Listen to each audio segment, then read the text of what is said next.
രാജ്യത്തെ തന്നെ നടുക്കിയ വയനാട് ദുരന്തം നടന്നിട്ട് ഇന്നേക്ക് 1 വർഷവും 3 മാസവും പിന്നിടുകയാണ്. കടൽ തിരകളും കൂറ്റൻ മലകളും പ്രളയവും വെടിമരുന്നുമെല്ലാം ദുരന്തം വിതച്ചിട്ടുണ്ട് ഇതിനു മുൻപും കേരളത്തിൽ. പക്ഷേ കേരളം കണ്ടതിൽ, കേരളം അനുഭവിച്ചതിൽ ഏറ്റവും ഭീതിതമായിരുന്നു വയനാട്ടിലെ ഉരുൾപൊട്ടൽ. ഇന്ന് നമ്മുടെ നാട് അതിജീവനത്തിന്റെ പാതയിലാണ്. ഉരുളെടുത്ത പ്രിയപ്പെട്ടവരുടെ ആഘാതത്തിൽ നിന്ന് പടിപടിയായി മനുഷ്യർ കരകയറുകയാണ്. മാതൃകാ വീട് നിർമ്മാണം അവസാന ഘട്ടത്തിലാണ്. സംസ്ഥാന സർക്കാരിന് പുറമെ നിരവധി രാഷ്ട്രീയ, സാമൂഹ്യ, സന്നദ്ധ സംഘടനകൾ ദുരന്തബാധിതർക്ക് സഹായം വാഗ്ദാനം ചെയ്തിരുന്നു. അതിൽ മുഖ്യ പ്രതിപക്ഷമായ കോൺഗ്രസും ഉണ്ടായിരുന്നു. എന്തായിരുന്നു വയനാട്ടിലെ മനുഷ്യർക്കായി കോൺഗ്രസ് ചെയ്യുമെന്ന് പറഞ്ഞത് കേൾക്കാം. We have said that we are here to help in any way possible. Congress family would like to commit to build 100+ houses here. Of course, it is a terrible tragedy. I think Kerala has not seen this type of a tragedy in one area. Wayanad ദുരന്തമുണ്ടായി 3 ദിവസം കഴിഞ്ഞ് വയനാട്ടിലെത്തിയ രാഹുൽ ഗാന്ധിയുടെ വാക്കുകളാണ് നമ്മൾ കേട്ടത്. 100 വീടുകൾ കോൺഗ്രസ് വെച്ചു കൊടുക്കുമെന്നാണ് രാഹുൽ ഗാന്ധി പറഞ്ഞത്. ദൃശ്യങ്ങളിൽ നമുക്ക് പ്രതിപക്ഷ നേതാവ് വി.ഡി. സതീശനെയും അതോടൊപ്പം കെ.സി. വേണുഗോപാലിനെയും കാണാം. 100 വീട് വെച്ചു കൊടുക്കുക എളുപ്പമല്ല. ഇതിനായി കോൺഗ്രസ് ഒരു ആപ്പ് പുറത്തിറക്കി. Stand with Wayanad INC. 2024 August 19 ഈ ആപ്പ് പുറത്തിറക്കിയത്.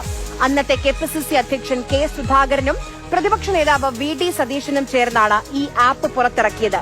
ജനങ്ങളുടെ സംഭാവന സ്വീകരിക്കാൻ ഡിജിറ്റൽ ആപ്പ്, ഇതായിരുന്നു ലക്ഷ്യം. അന്ന് നേതാക്കൾ പറഞ്ഞൊരു കാര്യം കൂടിയുണ്ട്. ഈ ആപ്പ് വഴിയല്ലാതെ വയനാട്ടിലെ ദുരിതാശ്വാസ പ്രവർത്തനങ്ങൾക്ക് ഫണ്ട് പിരിവ് പാടില്ല എന്ന്. സംഭാവന നൽകുന്നവർക്ക് രസീത്, ഇതൊക്കെയാണ് അന്ന് പറഞ്ഞത്. കേൾക്കാം.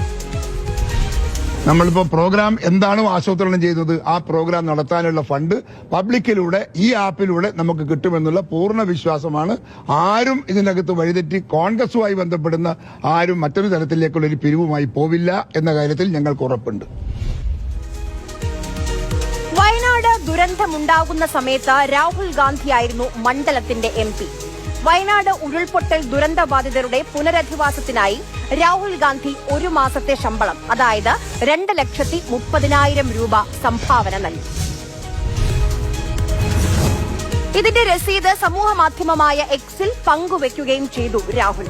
തുടക്കത്തിൽ പറഞ്ഞതുപോലെ വർഷം 1ഉം 3 മാസവും കഴിഞ്ഞു. ആ വീടുകൾ എവിടെയെന്ന് അറിയണമല്ലോ, എന്ന് നിർമ്മാണം പൂർത്തിയാകുമെന്ന് അറിയണമല്ലോ. ഇന്നത്തെ KPCC അധ്യക്ഷൻ സണ്ണി ജോസഫിനോട് ഇന്നലെ മാധ്യമങ്ങൾ ഈ ചോദ്യം ചോദിച്ചു.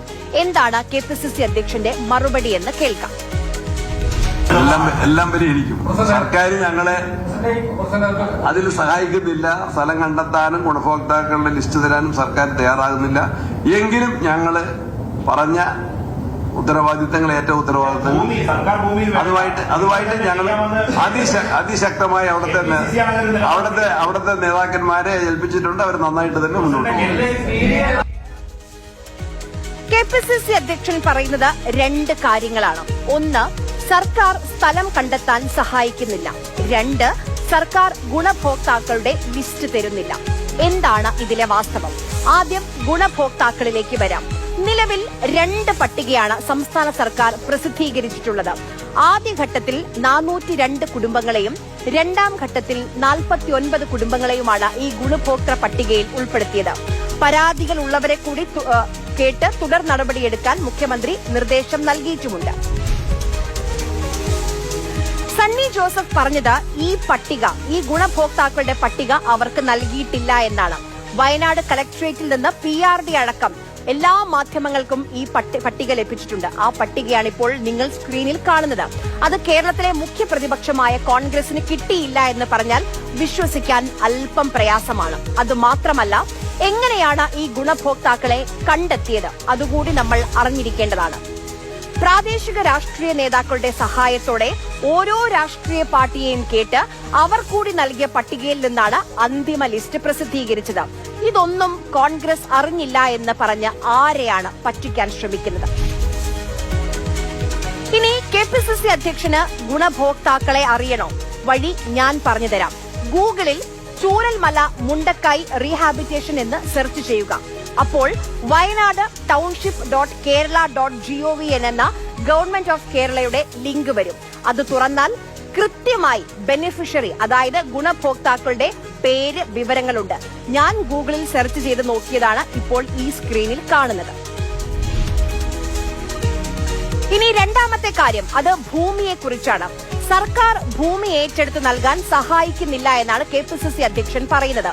സർക്കാർ എങ്ങനെയാണ് മാതൃകാ വീട് സ്ഥാപിക്കാൻ സ്ഥലം കണ്ടെത്തിയത്? ദുരന്തബാധിതർക്ക് തണലൊരുക്കാൻ 43,77,00,000 രൂപ ഹൈക്കോടതി രജിസ്ട്രാർ ജനറലിന്റെ അക്കൌണ്ടിൽ കെട്ടിവെച്ചാണ് സർക്കാർ എൽസ്റ്റൺ ഭൂമി ഏറ്റെടുത്തത്. അതായത് പണം കൊടുത്താണ് സർക്കാർ പോലും ഭൂമി വാങ്ങിയത്. ഒരു കാര്യം കൂടിയുണ്ട്, ഈ ആപ്പിലൂടെ എത്ര പണമാണ് കോൺഗ്രസ് സമാഹരിച്ചത്? അതിന്റെ കണക്ക് ആരുടെ കയ്യിലാണുള്ളത്? 100 വീട് നിർമ്മിക്കാനുള്ള പണം ഈ ആപ്പിലൂടെ കോൺഗ്രസിന് കിട്ടിയോ? ഈ ആപ്പ് ഇന്നും പ്രവർത്തിക്കുന്നുണ്ടോ? അറിയാനുള്ള കൗതുകത്തിന് ആപ്പിൾ സ്റ്റോറിൽ നിന്ന് ആപ്പ് ഡൗൺലോഡ് ചെയ്തു. പുതിയ വെർഷൻ അവൈലബിൾ എന്നാണ് കാണിക്കുന്നത്. ഒടുവിൽ നന്ദിയെന്നും. ആപ്പിന്റെ പുതിയ വെർഷൻ എവിടെയാണുള്ളത്? ഈ ആപ്പ് എന്തുകൊണ്ടാണ് അടച്ചുപൂട്ടിയത്? ആർക്കറിയാം. ഒരൊറ്റ രാത്രിയിൽ എല്ലാം നഷ്ടപ്പെട്ട മനുഷ്യരാണ്. അവരെ ചേർത്ത് നിർത്തുമെന്നാണ് നിങ്ങൾ പറഞ്ഞത്. ആ മനുഷ്യർക്കായി ചില നല്ല മനുഷ്യർ നിങ്ങളെ വിശ്വസിച്ച് ആ ആപ്പിൽ പണം നൽകിയിട്ടുണ്ടാകും. അവരെ പറ്റിക്കരുത്.